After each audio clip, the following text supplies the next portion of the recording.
Eh oui, c'est encore moi. J'espère que vous allez bien. On continue notre quête vers la paix intérieure. Ça sera la dernière partie, ok, des outils qu'on va apporter pour la paix intérieure, la paix d'esprit. Si vous avez des questions, n'hésitez surtout pas de les poser. On va en parler, on va en discuter parce que, vous savez quoi? On veut l'atteindre, cette paix intérieure. Ok? On veut la conserver si on l'a, cette paix intérieure. Donc, on prend vraiment le temps d'être ensemble, de discuter, d'en parler. Si vous avez des questions, là, toutes les vidéos que j'ai faites avant, là, allez-y là, vous les shootez, là. Ok? On est ensemble, on est là pour s'entraider. Moi, dans ma vie, là, il y a toujours eu quelqu'un dans ma vie. Il y a toujours eu quelqu'un qui était là pour m'aider. Donc, oui, je vais être là pour toi comme quelqu'un a déjà été là pour moi. Donc, c'est vraiment très important. Donc, pour cette dernière partie-là de la caisse, ça ne veut pas dire que j'ai mis tous les outils. Mais ça, c'est des outils que je me suis dit que oui, ça allait aider la grande majorité des personnes. Mais n'hésitez pas à chercher, allez en ligne ou partout pour aller chercher qu'est-ce qu'il y a sur la paix intérieure. Et puis, vous allez sûrement trouver quelque chose qui vous convient le mieux. Là, peut-être que parmi tous les outils que j'ai mis en ligne, ben, il n'y a rien qui vous va vraiment. Mais vous pourrez aller faire une recherche plus approfondie pour trouver vraiment qu'est-ce qui vous va le mieux. Et qui est parce que c'est vraiment important de faire quelque chose qui nous va pratiquement bien. Ok? Donc, dans la dernière partie là, je vais parler vraiment de mettre l'accent sur la gratitude. Pratiquer la gratitude. Ok? Pratiquer la gratitude là, c'est vraiment d'être reconnaissant. Être reconnaissant de ce qu'on a déjà. Parce qu'aujourd'hui, on a toujours tendance à faire, on va souvent aller regarder qu'est-ce qu'on peut avoir, c'est quoi la prochaine chose que je peux acheter, c'est quoi le prochain outil que je peux avoir, c'est quoi la prochaine copine que je peux avoir, c'est quoi le prochain petit ami que je veux avoir pendant qu'on est dans une relation déjà. Mais si on veut juste regarder ce qu'on a déjà et puis se dire merci, juste dire merci. Merci pour tout ce qu'on a. Merci juste parce qu'on ne dort pas dehors. Merci juste parce qu'on a un toit. Merci parce qu'on mange à sa faim. Merci parce qu'on a ce qu'on a. Des fois, ok, on ne peut pas manger à sa faim, mais on a peut-être un travail. Mais si on n'a pas de travail, les amis, les gens qui sont autour de nous, qui nous viennent en aide, qui sont là constamment. Être reconnaissant de ces personnes-là. Dans nos maisons, qu'est-ce qu'on a? Ok?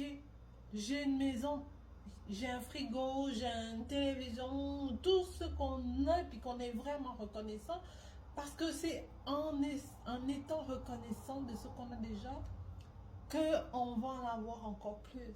Parce qu'on apprécie déjà ce qu'on a dans le moment présent. Il faut prendre le temps d'apprécier ce qu'on a déjà, c'est vraiment important. Ok? Donc cela peut nous aider à maintenir comme une perspective positive parce que ça on a déjà, c'est déjà acquis, c'est pas discutable, on l'a.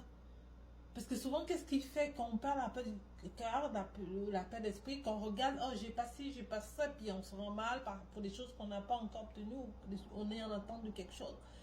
Mais par contre, ce qu'on a à la maison, ben on peut, si on le dit, on les a à la maison. Ça va nous apaiser. Juste de se remémorer comment on les a obtenus, comment on les a eus, qu'est-ce qu'on a fait pour les avoir. Dire à son petit ami ou à son mari ou à la personne avec elle même, je suis heureux de t'avoir rencontré, que tu sois dans ma vie. Être reconnaissant que cette personne est dans ta vie, ça fait vraiment toute une différence. On regarde ça autrement. On regarde vraiment dans le sens où il faut vraiment prendre le temps à chaque fois de rien prendre pour acquis. Parce que tout ce qu'on a, on a travaillé pour l'avoir. Tout ce qu'on a, on l'a parce qu'on a fait une action à la fois, on l'a obtenu.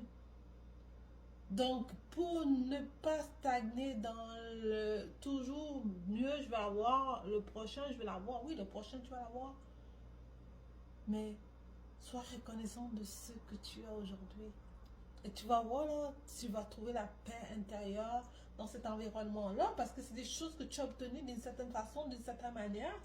Et ils sont là, ces choses-là continuent à être là, que ce soit des êtres humains, que ce soit des choses. Ces choses-là sont là. Et ces choses-là te procurent le bonheur d'une certaine manière. Donc, il faut vraiment prendre le temps d'être reconnaissant, d'être positif, d'apprécier les petits plaisirs de la vie.